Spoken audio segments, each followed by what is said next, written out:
El primer ministro israelí, Benjamin Netanyahu, ha emitido una declaración oficial tras los ataques de esta noche contra las instalaciones nucleares de Irán bandera de Irán.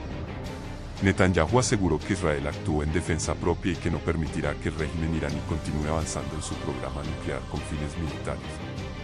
Hemos tomado medidas decisivas para proteger al pueblo de Israel y al mundo libre. Irán representa una amenaza existencial que no puede ser ignorada, declaró el mandatario.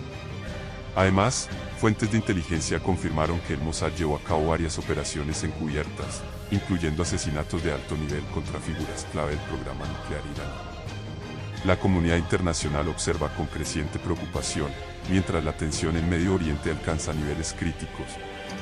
Noticia en desarrollo. Moments ago, Israel launched Operation Rising Lion, a targeted military operation to roll back the Iranian threat to Israel's very survival. This operation will continue for as many days as it takes to remove this threat. For decades, the tyrants of Tehran have brazenly, openly called for Israel's destruction. They've backed up their genocidal rhetoric with a program to develop nuclear weapons.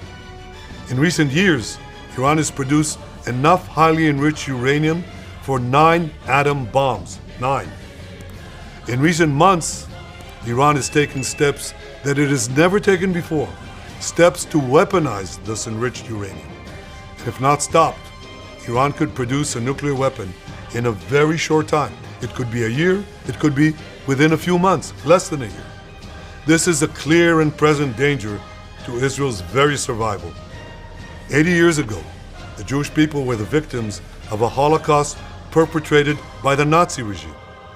Today, the Jewish state refuses to be a victim of a nuclear Holocaust perpetrated by the Iranian regime. Now, as Prime Minister, I've made it clear time and again, Israel will never allow those who call for our annihilation to develop the means to achieve that goal. Tonight, Israel backs those words with action.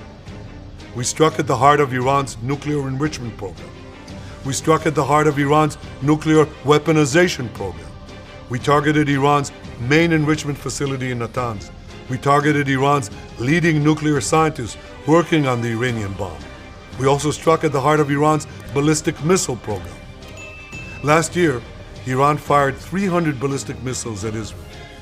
Each of these missiles carries a ton of explosives and threatens the lives of hundreds of people. Soon, those missiles could carry a nuclear payload, threatening the lives not of hundreds, but of millions. Iran is gearing up to produce 10,000 of those ballistic missiles within 3 years.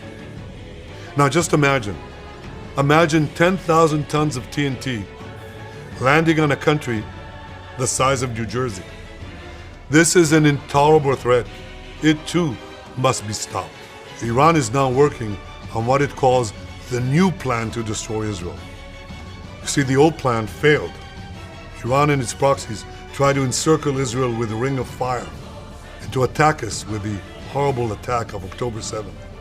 But the people of Israel, the soldiers of Israel, rose like lions to defend our country. We crushed Hamas, we devastated Hezbollah, we hit Iranian proxies in Syria and Yemen. And when Iran directly attacked us twice last year, we struck back inside Iran itself. Yet in defending ourselves, we also defend others. We defend our Arab neighbors.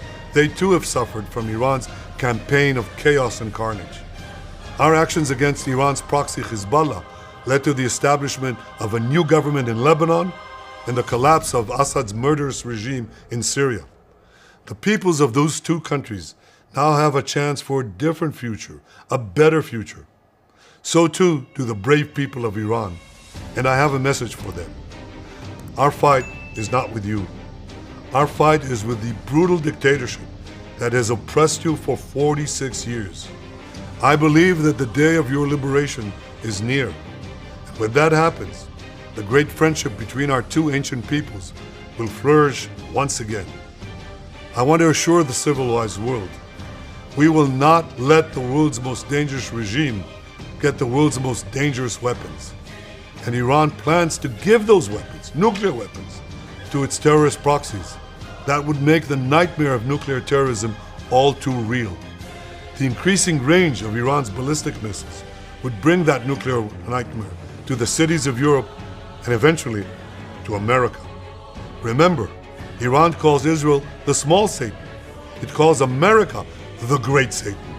And this is why for decades, it's led millions in the chants of death to Israel and death to America. Today, Israel is responding to those genocidal calls with action and with a call of our own. Long live Israel and long live America. Our action will help make the world a much safer place. I want to thank President Trump for his leadership in confronting Iran's nuclear weapons program. He has made clear time and again that Iran cannot have a nuclear enrichment program. Today, it is clear that Iran is just buying for time. It refuses to agree to this basic requirement of peaceful nations. That is why we have no choice but to act, and act now. The hardest decision any leader has to make is to thwart a danger before it is fully materialized. Nearly a century ago, facing the Nazis, a generation of leaders failed to act in time. They were paralyzed by the horrors of World War I. They were determined to avoid war at all costs, and they got the worst war ever. They adopted a policy of appeasement. They closed their eyes and ears to all the warning signs. That failure to act resulted in World War II, the deadliest war in history. It claimed the lives of 60 million, including 6 million Jews, a third of my people. After that war, the Jewish people and the Jewish state vowed, never again. Well, never again is now. Today, Israel has shown that we have learned the lessons of history. When enemies vow to destroy you, believe them. When enemies build weapons of mass death, stop them. As the Bible teaches us, when someone comes to kill you, rise and act first. This is exactly what Israel has done today. We have risen like lions to defend ourselves. Over 3,000 years ago, Moses gave the people of Israel a message that has steeled their resolve ever since. Be strong and courageous, he said.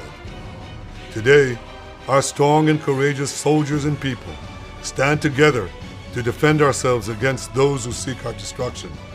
And by defending ourselves, we defend many others and we roll back a murderous tyranny. Generations from now, history will record that our generation stood its ground, acted in time, and secured our common future. May God bless Israel. May God bless the forces of civilization everywhere. Thank you.